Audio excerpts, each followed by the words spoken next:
আওয়ামী লীগ নির্বাচন আসে নাই, এই এলাকার একটা আঞ্চলিক দল আছে গামছা, সেই দলের থেকেও কেউ আসে নাই। এবার মুক্তিযুদ্ধের পক্ষের একটি মাত্র শক্তি সারা বাংলাদেশে নির্বাচন এসেছে, সে দলটি হলো জাতীয়তাবাদী দল বিএনপি। আর আপনারা এই সামিয়ানার নিচে উপস্থিত হয়েছেন, এটি কিন্তু পৌরসভার ভিআইপি ওয়ার্ড বলা হয়। এই ওয়ার্ডকে ভিআইপি ওয়ার্ড বলা হয় কারণ এই ওয়ার্ডে যিনি এমপি হন বারবার, তিনি এই ওয়ার্ডে অফিস করেন। যিনি উপজেলা চেয়ারম্যান হন, তিনি এই ওয়ার্ডে উপজেলা পরিষদের অফিস।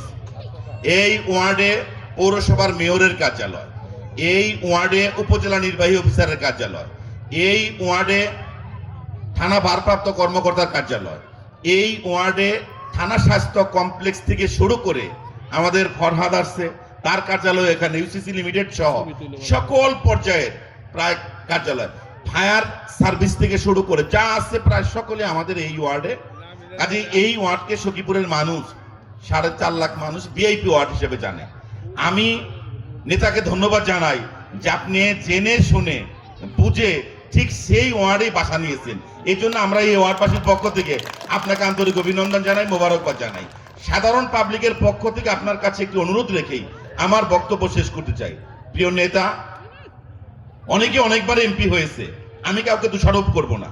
90 সালের পরে একজন এমপি হয়েছিলেন যিনি বিএনপির প্রার্থী হিসেবে এমপি হয়েছিলেন, যাদের পূর্বপুরুষদের আমাদের পূর্বপুরুষেরা ঘটিতে করে নোটায় করে পানি নিয়ে দিত তাদের পা ধোয়ার জন্য। তারা জমিদার বংশের ছিলেন। তিনাকে মানুষ সাধারণ মানুষ হিসেবে গ্রহণ করে 90 সালের 27শে ফেব্রুয়ারি ভোট দিয়ে নির্বাচিত করেছিলেন। আমরা কি দেখতে পেলাম সখীপুরের মানুষ? তিনি ঠিকই ছিলেন, কোনো একজন নেতা, নাম বলবো না, সেই সময়ে বিএনপির সাধারণ সম্পাদক আব্দুল হক আল আজাদ সাহেব এমন ভাবে আস্তে পিস্তে লেগে ধরলেন যে হক সাহেবের অনুমতি ছাড়া সেই এমপি মহোদয়ের কাছে যাওয়া যেত না। আজকে আবার সেই হক সাহেবকে আমরা দেখি এবং তার সম্বন্ধী বাচ্চু সাহেবকে আরেকজন স্বতন্ত্র প্রার্থীকে নিয়ে মাঠে মার্চ করতেছেন। আজকেও কিন্তু তাদের একটি কালো উদ্দেশ্য আছে, একটি চক্রান্ত আছে।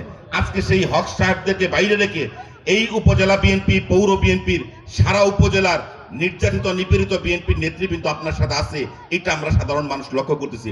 আপনার কাছে অনুরোধ হলো এর মাঝখান থেকে আগামী দিনের জন্য একজন হক ভাই তৈরি না হয়, যে সাধারণ মানুষ আপনাদের কাছে যেতে না পারেন, সাধারণ মানুষ আপনার সাথে কথা না বলতে পারেন। আপনার কাছে অনুরোধ, আল্লাহ যদি আপনাকে কামিয়াব করে, আমার বিশ্বাস আগামী 12ই ফেব্রুয়ারি সখীপুর এবং বাসাইলের মানুষ অন্তত একবারের জন্য হলেও আপনাকে বিপুল ভোটের ব্যবধানে এই এলাকার সংসদ সদস্য হিসেবে নির্বাচিত করে এই এলাকার মানুষের উন্নয়ন করার জন্য, এই এলাকার মানুষকে দেখভাল করার দায়িত্ব অবশ্যই অবশ্যই আপনাকে দেবে। আপনার কাছে আমাদের অনুরোধ হলো, আপনি সরজমিনে হেঁটে হেঁটে সরজমিনে গিয়ে এই এলাকার নিপীড়িত নির্যাতিত ভোকারাগা মানুষের পাশে দাঁড়িয়ে সমস্ত উন্নয়নমূলক কাজ করবেন। এই সখীপুর বাসাইলের 7 লক্ষ মানুষের নিরাপত্তার প্রধান দায়িত্ব আপনার কাছে যদি এই সখীপুর বাসাইলের মানুষ অর্পণ করে, আমরা আশা করি আল্লাহর অশেষ মেহেরবানিতে আপনি সেটি রক্ষা করতে পারবেন।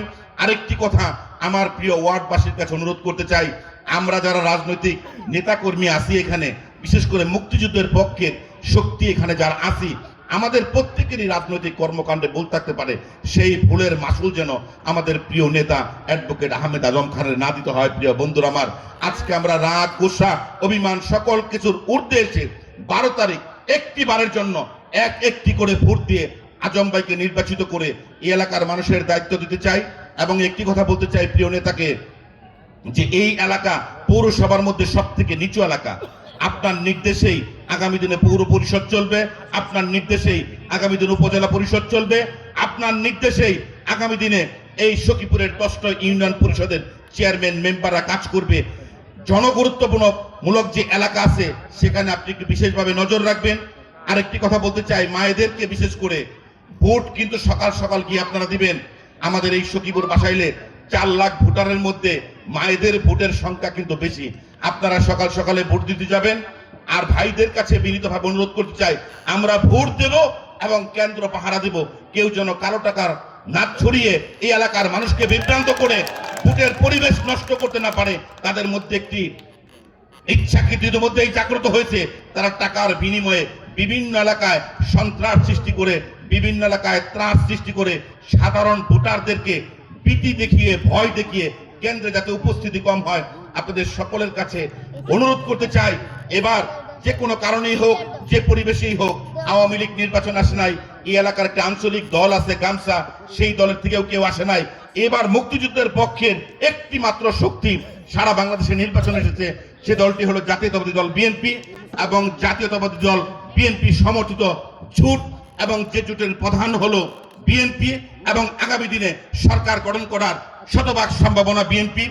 যে সরকারের প্রধান হবে তারেক জিয়া। আপনাদের কাছে একটি কথা অনুরোধ করতে চাই, সেই জিয়া পরিবারের অত্যন্ত বিশ্বস্ত এবং আস্থাভাজন হলো আমাদের নেতা অ্যাডভোকেট আহমেদ আজম খান। তাকে একটি একটি করে ভোট দিয়ে 12 তারিখে বিজয়ী করে সখীপুর মাসাল মানুষের সেবা করার সুযোগ দেব, এই আশাবাদ ব্যক্ত করে আপনাদের সকলের জন্য দোয়া চেয়ে মহান রাব্বুল আলামিন আমাদের